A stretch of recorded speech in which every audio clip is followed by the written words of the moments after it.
ఒకప్పుడు ఇండియాలో రామరాజ్యం నడుస్తుందట.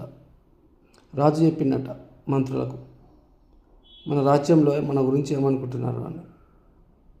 మంత్రులు ఏం చేశారంట, సైనికులు చెప్పారంట, అరే రాజు రాజ్యంలో ఏమనుకుంటారు, సమాచారం ఏమంటారు అని మంత్రులు పోయి సైనికులు చెప్పారంట. ఆ సైనికులు ఏం చేశారంట, రాజ్యంలో తిరుగుతురంట, మా రాజు గురించి ఏమనుకుంటారు, ఏంది అది అని. రాజు గురించి పరిపాలన ఇలా బాగాలేదు అలా బాగాలేదు అని చెప్పారంట. అదే మాట తీసుకుపోయి మంత్రులు చెప్పారట, పరిపాలన బాగాలేదు, రాజ్యంలో ఏం బాగాలేదు, అంత కరువు కాటకాలు ఉన్నాయి, ఏం బాగాలేదని. ఆ మంత్రులు ఏం చేశారంట, రాజు మీరు సూపర్ చేస్తారు, మంచిగా ఉంది, మనకు తిరుగులేదు, చాలా బాగా మీరు పరిపాలిస్తారని మంత్రులు రాజుకు తప్పుడు సమాచారం ఇచ్చారంట. రాజు ఏం చేశాడంట, రాజు చాలా తెలివి కలవాడంట. డైరెక్ట్ రాజు ఏం చేశాడంట, రాముడి విగ్రహాలు వెండివి, రావణాసుడి విగ్రహాలు బంగారం తీసుకెళ్ళి ఆ రాజ్యంలో పంచడానికి మంత్రులతోటి పంపించినట్ట.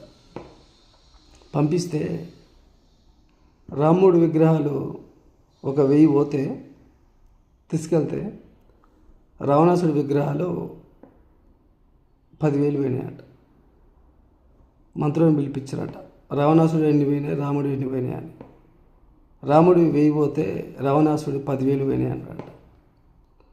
మరి మన రాజ్యం ఏమైందిరా, మీరు రాజ్యం బాగా పరిపాలిస్తున్నాను అన్నారు కదా, రావణాసుడు 10,000 ఎందుకు పోయినాయి, రాముడు 1000 ఎందుకు పోయినాయి అన్నారంట.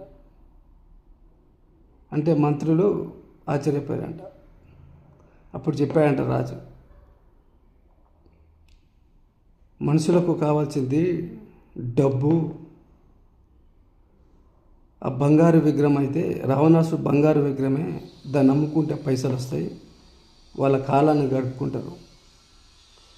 అదే రాముడి విగ్రహం వెండిది, ఇంట్లో పెట్టుకొని పూజిస్తారు, ఆయన భక్తుడిగా దేవుడిగా కొలుస్తారు అని చెప్పారంట.